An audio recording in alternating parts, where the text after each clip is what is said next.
1947 में अंग्रेजों से मिली आज़ादी के बाद से ही पाकिस्तान कश्मीर पर नापाक नज़रें गड़ाए हुए बैठा है। जब तक कश्मीर को विशेष राज्य का दर्जा प्राप्त था, तब तक पाकिस्तान अपनी दहशतगर्दी हरकतों को सरहद पार से खूब अंजाम देता था। लेकिन अब कश्मीर से विशेष राज्य का दर्जा वापस लिए जाने के बाद पाकिस्तान के आतंकी हुक्मरान अपनी नीच साजिशों को अंजाम नहीं दे पा रहे हैं। इस बीच पाकिस्तान के आर्मी चीफ कमर जावेद बाजवा ने भी ये मान लिया है कि पाकिस्तान कश्मीर को वैश्विक मुद्दा बनाने में नाकामयाब रहा। पाकिस्तान के आर्मी चीफ कमर जावेद बाजवा ने ईद के मौके पर नियंत्रण रेखा यानी कि LOC के पास स्थित पूना सेक्टर का दौरा किया। इस मौके पर उन्होंने कश्मीर का जिक्र किया। उन्होंने कहा कि पाकिस्तान कश्मीर को वैश्विक मुद्दा बनाने में नाकामयाब रहा, जबकि भारत दुनिया को अपनी बात समझाने में कामयाब दिखाई दिया। लिहाजा वैश्विक समुदाय का ध्यान कश्मीर में मानवाधिकार उल्लंघन और हिंसा से हट गया है।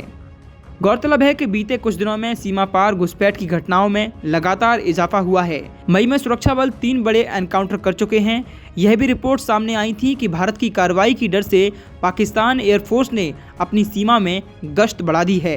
इन्हीं सब के चलते पाकिस्तान के आर्मी चीफ बाजवा नियंत्रण रेखा पर जायजा लेने पहुंचे थे। बाजवा के मुताबिक कश्मीर विवादित हिस्सा है। भारत सरकार ने जम्मू कश्मीर से विशेष राज्य का दर्जा छीनते हुए उसे केंद्र शासित प्रदेश बना दिया। वहां से 5 अगस्त 2019 को अनुच्छेद 370 भी हटा दिया गया, जबकि यह नैतिक और संवैधानिक रूप से सही था।